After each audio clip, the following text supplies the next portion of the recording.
Na passagem bíblica de Mateus 7, versículo 23, encontramos as palavras enigmáticas de Jesus. Nunca vos conheci, apartai-vos de mim, vós que praticais a iniquidade. Essa afirmação levanta questionamentos sobre o que Jesus quis dizer com essas palavras impactantes.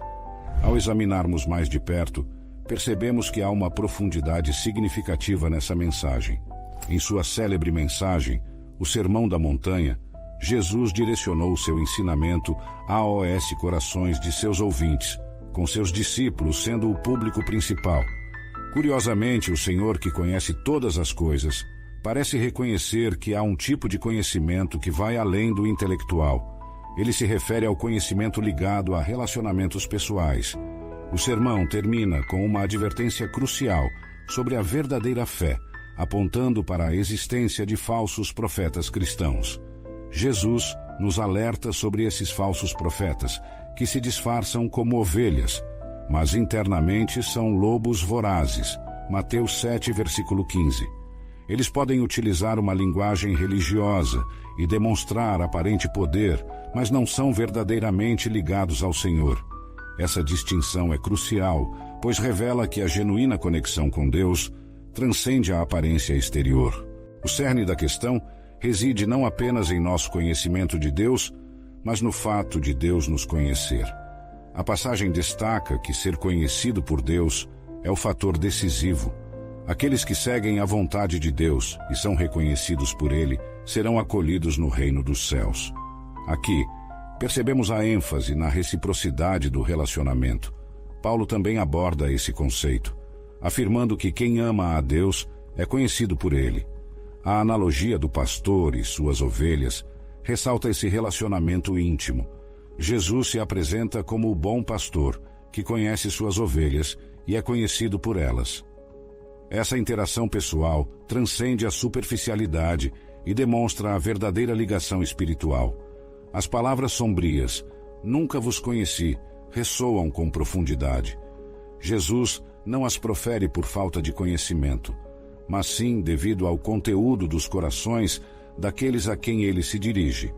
A iniquidade, o afastamento da vontade divina, é o que separa esses indivíduos de Jesus. A citação de Isaías sobre hipocrisia ecoa, descrevendo aqueles que se aproximam com palavras, mas distantes de coração. O grupo a que Jesus se refere, os praticantes da iniquidade, são os falsos cristãos e os falsos mestres. Eles são comparados aos cães, aos ímpios e impuros, destacando sua desconexão espiritual. O trecho final da passagem ressalta sua distância do verdadeiro relacionamento com Deus, usando uma linguagem forte para enfatizar sua separação. O alcance daqueles que enfrentam o julgamento abrange os imorais, os pervertidos, os agressores, os adúlteros, os assassinos, os idólatras e aqueles que abraçam a falsidade. Jesus adverte severamente que chegará um dia em que ele dirá a um grupo de praticantes religiosos: "Nunca vos conheci". É importante ressaltar que Deus não tem prazer em condenar indivíduos ao inferno. Em 2 Pedro 3, versículo 9, somos lembrados de que a paciência do Senhor não é um sinal de incapacidade, mas sim um testemunho de seu desejo de que todos se arrependam. Muitos tentam justificar-se como merecedores do céu com base em suas obras, mas isso é insuficiente. Embora possam afirmar realizar boas obras em nome de Cristo, negligenciaram a obra primordial que importa a Deus: ter fé naquele que Ele enviou. Portanto, Jesus, o juiz justo, os condena à separação eterna. Essa advertência de Jesus se aplica àqueles que proferem Senhor, Senhor, mas falham em integrar sua vida espiritual com sua vida cotidiana. Eles podem frequentar a igreja e cumprir deveres religiosos, mas suas ações contradizem a fé que professam. Há aqueles que falam eloquentemente, mas vivem de maneira imoral, alegam seguir Cristo, mas agem contrariamente a seus ensinamentos. Jesus se afirma como o juiz supremo de todas as pessoas, um papel que deve ter surpreendido aqueles que o consideravam apenas um professor local. Sua afirmação chama a atenção para um futuro dia de julgamento, questionando se as buscas que nos consomem agora terão a mesma importância naquele momento. Podemos defender nossas escolhas quando todas as coisas terrenas desvanecerem em insignificância? Refletindo sobre as palavras de Spurgeon, descobrimos que as pessoas que Jesus aborda aqui não estavam desprovidas de ações espirituais, profecia, exorcismo e maravilhas. No entanto, essas realizações não têm valor sem uma verdadeira comunhão e conexão genuína com Jesus. Eles executaram essas façanhas em nome de Jesus, mas careciam de um relacionamento autêntico de amor e comunhão com Ele. Nunca vos conheci, declara Jesus. A salvação depende de conhecer Jesus intimamente e ser conhecido por Ele. Isso transcende a mera confissão verbal ou confiança em ações superficiais. Essa mensagem nos lembra que a fé sem um relacionamento sincero é insuficiente. As ações que realizamos em nome de Jesus devem estar enraizadas em uma conexão autêntica e devoção sincera. Conforme exploramos esse trecho, descobrimos a essência de uma fé autêntica, um relacionamento com Jesus que permeia nossas ações e escolhas, levando a uma verdadeira transformação do coração e da vida. O trabalho espiritual é a nossa conexão com Ele, através do dom da fé que Ele nos concede, que assegura a nossa salvação. Conectados a Jesus, estamos seguros. Sem conexão com Ele, todos os milagres e grandes obras não provam nada. Que palavra terrível, que separação terrível. Apartai-vos de mim, do próprio Jesus a quem você proclamou. Em união com quem a vida eterna pode ser encontrada. Em Cristo tudo é paraíso. Separados dele, tudo é inferno. Jesus é o juiz. As chaves estão em suas mãos. Se separar de Cristo é o próprio inferno do inferno. É a base de toda a miséria dos condenados. Ser cortado de toda a esperança de benefício de Cristo e de sua mediação. A verdadeira fé em Cristo é testada pela obediência à vontade do Pai. Dizer apenas Senhor, Senhor e reivindicar crença não é suficiente. É preciso também seguir e obedecer aos mandamentos do Senhor. É possível adquirir um léxico religioso, memorizar versículos bíblicos e hinos religiosos, mas ainda falhar em seguir a vontade de Deus. Aqueles que são verdadeiramente nascidos de novo têm o Espírito de Deus habitando neles. Com a ajuda do Espírito Santo, eles são capazes de compreender e seguir a vontade do Pai. Mas se alguém não possui o Espírito de Cristo, ele não é dele. Romanos 8, versículo 9, Nova Versão Internacional. O amor de Deus em seus corações os motiva a obedecer a Deus e servir aos outros. Romanos 5, versículo 5, Nova Versão Internacional. A esperança não decepciona, porque o amor de Deus foi derramado em nossos corações pelo Espírito Santo que nos foi dado. Uma vez que a porta se fecha, ela nunca mais se abrirá. No entanto, algumas pessoas mantêm a esperança de que a porta possa se abrir novamente, mas não há nada nas Escrituras que sustente tal expectativa. Portanto, todos aqueles que ouvem essas palavras e as colocam em prática serão como um homem sábio, perspicaz e sensato, que construiu sua casa sobre a rocha. E então a chuva caiu, e as enchentes vieram, e as torrentes vieram, e os ventos sopraram e bateram contra aquela casa. Contudo, ela não caiu, pois estava fundada na rocha. E todo aquele que ouve estas minhas palavras e não as pratica, será como um homem tolo e estúpido, que construiu sua casa sobre a areia. E a chuva caiu, e as enchentes vieram, e os ventos sopraram e bateram contra a casa, e ela caiu, e grande e completa foi a sua ruína. Mateus 7, versículo 24 a 27. Os ouvintes de Cristo podem ser categorizados em dois grupos: aqueles que ouvem e seguem seus ensinamentos, e aqueles que ouvem, mas não agem conforme eles. Cristo pregava agora para uma multidão diversificada, e assim ele os separa uns dos outros, como fará no grande dia em que todas as nações serão reunidas diante dele para ouvir. Ouvir a Cristo não se trata apenas de escutá-lo, mas de obedecê-lo. O Senhor estava ilustrando um ponto principal. Nossa profissão de fé em Cristo será testada diante de Deus. Aqueles que confiaram em Cristo e provaram sua fé pela obediência não terão nada a temer. Fundados na rocha, suas casas permanecerão. Porém, aqueles que professaram confiar em Cristo mas não obedeceram a Deus, serão condenados. Não podemos desprezar levianamente este sermão, pois foi Deus quem nos deu. Devemos nos curvar diante dele e nos submeter à sua autoridade, pois todos seremos julgados.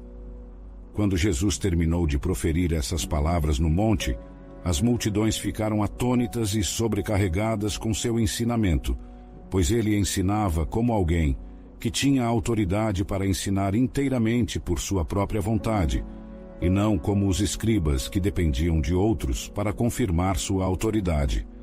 O sermão foi excelente, e é provável que tenha sido dito mais do que está escrito aqui. Agora eles estavam atônitos com essa doutrina. É a ser temido que poucos deles tenham sido levados por ela a segui-lo, mas eles estavam cheios de admiração no momento. Ele entregou seu discurso com um tom de autoridade. Suas lições eram leis, sua palavra, uma ordem. Cristo no monte demonstrou mais verdadeira autoridade do que os escribas na cadeira de Moisés. Então a pergunta é: como servir a Deus de maneira aceitável? É uma coisa andar com Deus e servi-lo da maneira que queremos, e outra coisa é servi-lo de acordo com o padrão ou maneira que ele deseja. Lembremo-nos quando ele disse a Saulo que a obediência é melhor do que o sacrifício.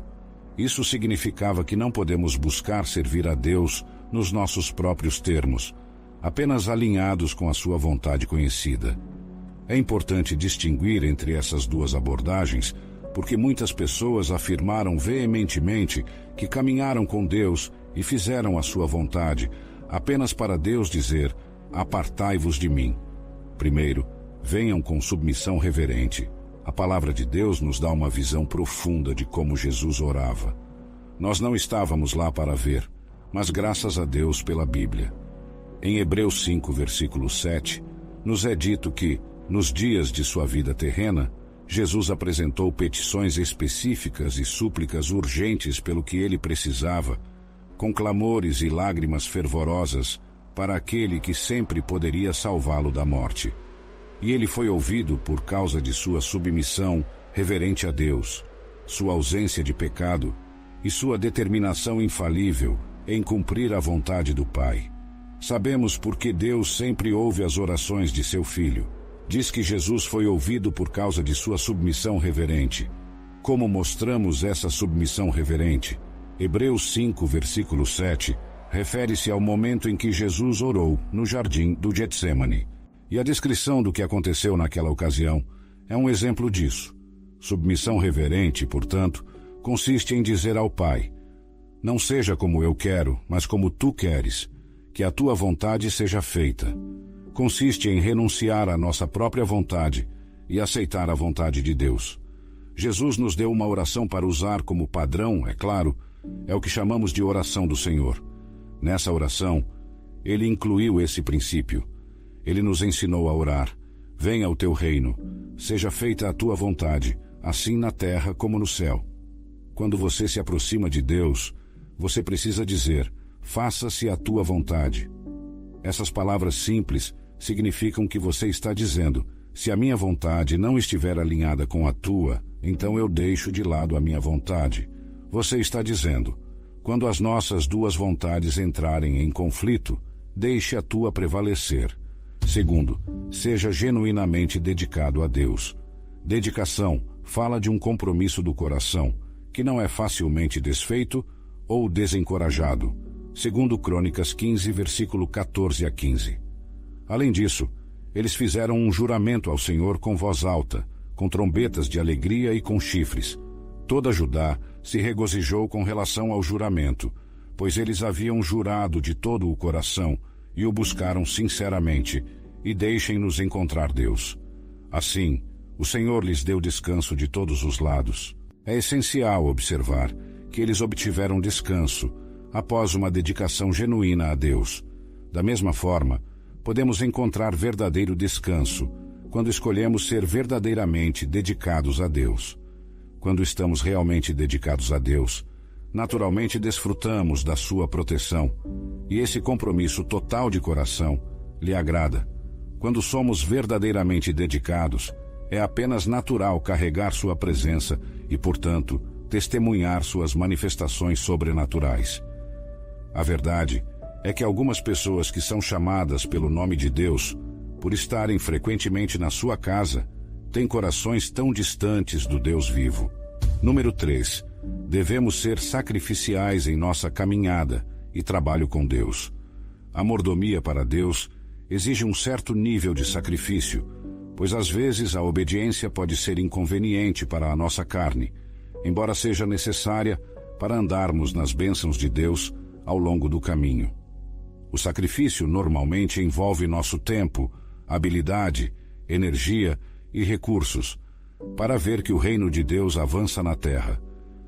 Daniel vem à mente quando falamos sobre esse tipo de sacrifício.